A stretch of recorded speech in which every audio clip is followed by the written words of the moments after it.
Bonjour et bienvenue à 15 minutes de grâce et de vérité avec le pasteur Richard Langworthy. Joignez-vous à moi alors que nous chantons ce chant d'adoration avant d'entendre la parole de Dieu. Undeserving of your love, undeserving of your grace, undeserving of your goodness. You love me anyway, undeserving of your love, undeserving of your grace, undeserving of your goodness. You love me anyway.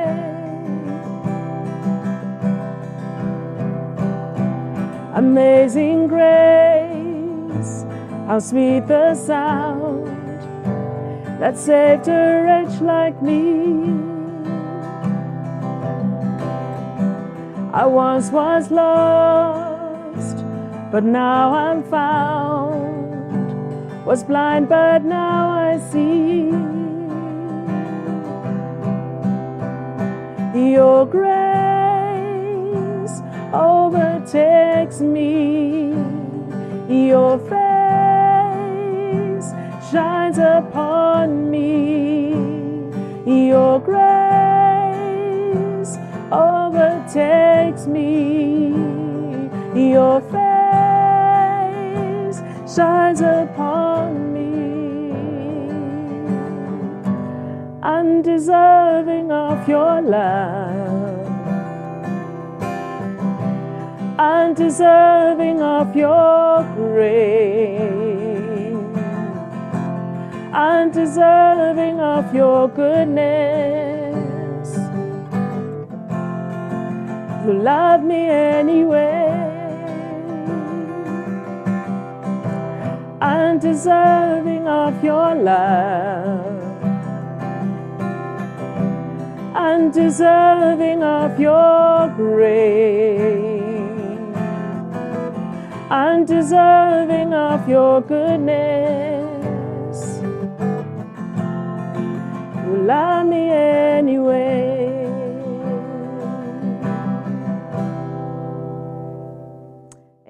Amen. Allons maintenant entendre ce que le Seigneur a pour nous aujourd'hui. Bonjour mes amis et bienvenue sur un nouvel épisode de 15 minutes de grâce et de vérité. Nous sommes tellement heureux de vous voir là avec nous et j'espère que ce que nous allons partager ensemble va être une bénédiction, un encouragement pour vous. Merci de vous joindre à nous pour ce moment de louange que nous avons eu. C'est tellement important que nous ayons ces moments pour emmener calmement nos cœurs devant le Seigneur et mettre nos cœurs devant le Seigneur avant que nous entendions sa parole. J'ai un sujet passionnant à partager avec vous aujourd'hui. Et ce sujet, c'est notre adoption. Peut-être que vous n'avez jamais entendu cela ou vous n'y avez jamais pensé, mais c'est vrai, c'est réel. Et l'apôtre Paul en parle dans Romains chapitre 8. Voici ce qu'il dit au verset 15. « Vous n'avez point reçu un esprit de servitude pour être encore dans la crainte, mais vous avez reçu un esprit d'adoption par lequel nous crions « Abba, Père ». C'est très intéressant, parce que quand il a écrit cela, au moment de cette ère romaine, il y avait cette coutume d'une famille riche qui allait à travers un processus pour adopter un enfant d'une famille pauvre. Et il utilise cet exemple comme fondement pour son introduction à cette relation que nous avons avec Dieu quand nous sommes devenus chrétiens. Maintenant, j'ai fait quelques recherches sur la manière qu'il faisait cela à cette époque-là, et j'aimerais partager cela avec vous. Parce que s'il y avait un homme qui avait par exemple une grosse entreprise et il n'avait que des filles, ou peut-être qu'il n'avait aucun enfant, et après il réalisait « mais je n'ai pas de fils à qui remettre mon entreprise », alors il avait la possibilité, le droit d'aller et de chercher parmi les familles pauvres dans la ville jusqu'à ce qu'il trouve un jeune garçon, peut-être 12 ans, 13 ans, où il ressentait qu'il pourrait l'adopter et que cette personne serait capable un jour de gérer son entreprise. Alors une fois qu'il avait trouvé ce jeune garçon, qui voyait par exemple qu'il avait un caractère fort, il est peut-être intelligent et ainsi de suite, alors il approchait le père et le fils et leur disait « J'aimerais adopter votre fils ». À ce moment-là, il réalisait qu'il donnait à cet enfant un nouveau futur. Mais ce processus était très rigoureux. Donc les papiers légaux, les documents étaient écrits. Et maintenant, le père relâchait l'autorité qu'il avait sur son fils et il l'a donné à ce nouvel homme. Et maintenant, cet enfant était déshérité de sa première famille, et alors il héritait maintenant de sa nouvelle famille. Donc l'homme riche prenait l'enfant et l'emmenait dans sa maison comme son propre fils, et il ne pouvait jamais changer cela. Il ne pouvait pas, après 3 semaines, se dire « Oh, j'ai fait une erreur, je le renvoie ». Une fois qu'il l'avait adopté, c'était fait. Il appartenait à ce père, pour toujours. Et même si 1 an après ou 2 ans après, finalement sa femme est enceinte et maintenant elle avait un garçon, et que maintenant ils avaient leur propre fils, mais ce deuxième fils avait la deuxième place, il était toujours derrière le fils adopté. Ce fils adopté était le premier-né dans la famille. Donc ce jeune garçon, maintenant, a quitté. Il avait peut-être grandi de l'autre côté de l'Empire romain, mais maintenant, il vient d'une famille pauvre. Il a appris certaines ruses et comment se débrouiller dans la vie. Mais maintenant, il vient dans la maison de cet homme riche. Il est très impressionné par cette nouvelle vie. Il a des nouveaux vêtements, il a une nouvelle chambre, il a des amis riches, c'est vraiment cool. Mais alors, son père s'assoit avec lui et lui dit « Tu sais quoi ? Ce n'est pas juste les vêtements et la nourriture et les amis. Je vais t'envoyer maintenant à l'école. J'ai besoin que tu apprennes à lire, à écrire. Je veux que tu apprennes le droit. Je veux que tu apprennes la comptabilité. Mon ami, si tu vas hériter de mon entreprise, alors je dois te mettre à l'école pour que tu sois digne de l'héritage. » Maintenant, ça change tout. Ce jeune garçon, maintenant, se trouve sous un tuteur. Il se trouve dans un endroit où il va à l'école, il va apprendre, et maintenant, il va devoir perdre ses ruses, sa malice. Ne pas venir dans la maison et essayer de tricher un peu, mentir un peu, essayer de faire un plan, mais non, il est corrigé en permanence. Pourquoi? Parce que son père n'est pas intéressé juste pour investir en lui maintenant, il est intéressé dans ce qu'il va lui donner comme héritage. Et c'est ça l'image que Paul utilise pour vous et moi. Maintenant, j'aimerais vous lire un verset dans 1 Thessaloniciens, chapitre 5. Il dit que le Dieu de paix vous sanctifie lui-même tout entier et que tout votre être, l'esprit, l'âme et le corps, soient conservés irréprochables lors de l'avènement de notre Seigneur Jésus-Christ. Donc en fait, nous sommes faits de 3 composants.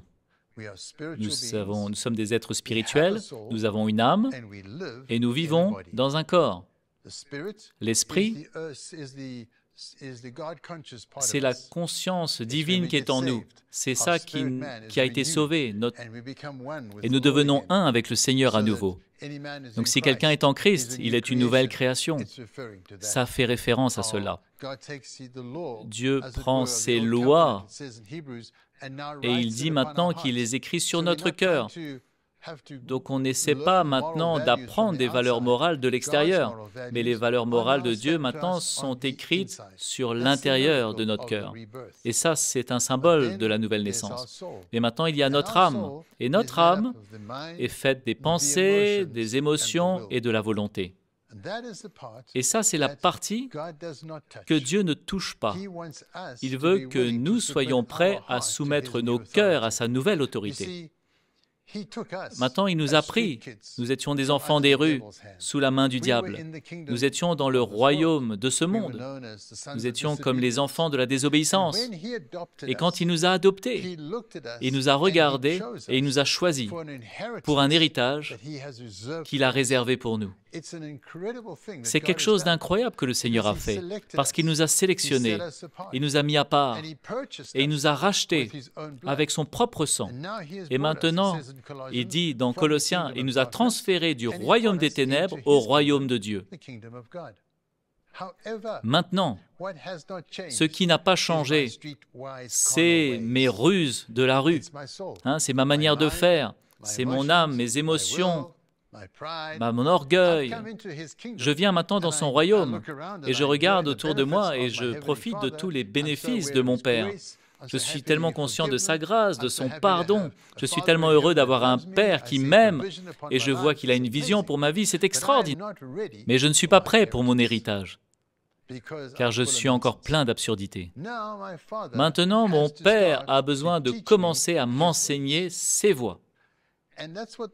Et voilà ce que le travail du Saint-Esprit fait.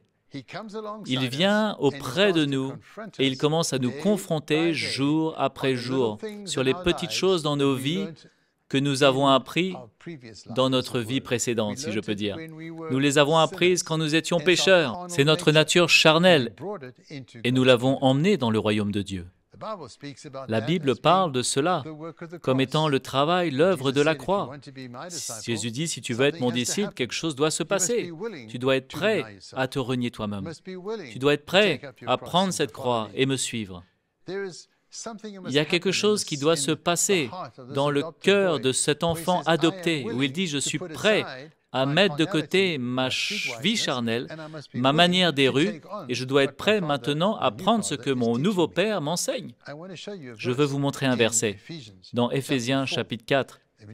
Laissez-moi tourner dedans rapidement. Et voilà ce qu'il dit exactement. Mais vous, ce n'est pas ainsi que vous avez appris Christ, si du moins vous l'avez entendu, et si conformément à la vérité qui est en Jésus-Christ, c'est en lui que vous avez été instruits à vous dépouiller par rapport à votre vie passée, du vieil homme qui se corrompt par les convoitises trompeuses, à être renouvelé dans l'esprit de votre intelligence et à revêtir l'homme nouveau, créé selon Dieu dans la justice. Et l'image, c'est que vous enlevez les vêtements du vieux pour qu'on puisse maintenant s'associer au nouveau. Je dois être disposé à comprendre que ma nature charnelle doit mourir. Une graine de blé doit tomber et mourir pour pouvoir porter du fruit. Donc le Saint-Esprit vient et il nous confronte sur les choses charnelles dans notre vie. Ce n'est pas parce que Dieu est contre moi, mais c'est parce qu'il est en train de nous former, de nous préparer. C'est ce qu'on appelle la conviction. Et quand je suis convaincu des choses qui sont mauvaises, qu'est-ce que je fais? Je vais vers le trône de grâce et je m'humilie et je dis, Père, pardonne-moi s'il te plaît, c'était mauvais. Et je meurs à moi-même. Et à chaque fois que je dépose ces attitudes charnelles de ma chair, un miracle se passe dans mon cœur, parce que le vieil homme meurt et le nouvel homme est né. Et jour après jour, mon caractère est en train d'être renouvelé à l'image de Christ. Christ travaille dans mon cœur et il me prépare pour un héritage qui est pour moi. Nous n'avons pas juste été sauvés pour aller à l'église. Nous n'avons pas juste été sauvés pour être pardonnés ou sauvés simplement pour être des bonnes personnes. Nous avons été sauvés parce que Dieu a un plan éternel pour nous, bien au-delà de la tombe. Il a un héritage pour nous qu'il a réservé pour que nous puissions l'hériter. Et ce moment que nous passons sur cette terre, c'est comme l'école biblique de Dieu. Il nous prépare, il nous équipe, il nous forme pour que nous avons cet héritage de l'autre côté du tombeau. Mais nous ne le comprenons pas vraiment. Il y a quelque chose qui veut vraiment nous confier. Et c'est très important que nous soyons disposés à soumettre nos vies à l'œuvre du Saint-Esprit pour que ces ruses qui viennent de notre vie charnelle puissent être mis à mort et que nous soyons prêts à identifier notre vie avec Christ pour que jour après jour, nos vies puissent être conformes à son image. Quand finalement nous allons mourir et que nous sortons de notre corps, nous allons entrer dans sa présence, alors nous entrons dans l'héritage qu'il a réservé pour nous. Quel jour merveilleux où on se tiendra devant lui et il nous dira « Bravo, tu as bien fait, mon fils adopté. Tu as écouté, tu t'es conformé, tu as été prêt à me permettre de travailler ta vie. Maintenant, regarde tout ce que j'ai préparé pour toi. Et maintenant, regarde ce que tu es assez mature pour recevoir. Bienvenue dans ton héritage. On va regarder notre vie et on va se dire peut-être, « Oh, j'aurais voulu être plus obéissant. Ah, si j'avais pu un peu plus me soumettre. » Mais bon, peu importe. En tout cas, c'est ce que c'est. Mais Dieu nous a emmenés et il nous prépare et il nous forme pour quelque chose de bien plus grand que nous pouvons comprendre. Donc j'aimerais vous encourager aujourd'hui. Ne méprisez pas l'œuvre de Dieu en vous. Ne méprisez pas la petite voix du Saint-Esprit. Quand on fait des choses qui sont mauvaises, on peut ressentir à l'intérieur que Dieu nous dit « il est temps de te repentir, de rectifier, de mettre ta vie sur l'autel et de mourir à cette chose parce que ça ne peut pas rester là. » Ne méprisez pas cela. Ce n'est pas parce que Dieu est méchant, ce n'est pas parce qu'il est contre nous, mais c'est parce qu'il nous prépare pour quelque chose de bien plus grand que ce qu'on peut imaginer. Et j'espère que ce que j'ai partagé vous encourage, parce qu'on a vraiment un héritage spécial. On a un Père bien spécial qui nous aime et qui prend soin de nous et nous prépare pour un futur extraordinaire. Alors que le Seigneur vous fortifie et qu'il vous encourage alors qu'on prend ce chemin ensemble avec lui. Amen. Merci d'avoir été là et d'avoir regardé ce programme. Nous espérons que vous avez été encouragés. N'hésitez pas à aimer cette vidéo et si vous voulez être notifié des futurs épisodes, n'hésitez pas à vous abonner à cette chaîne.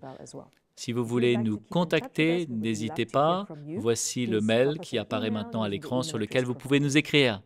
Jusqu'à la prochaine fois, Dieu vous bénisse et à bientôt.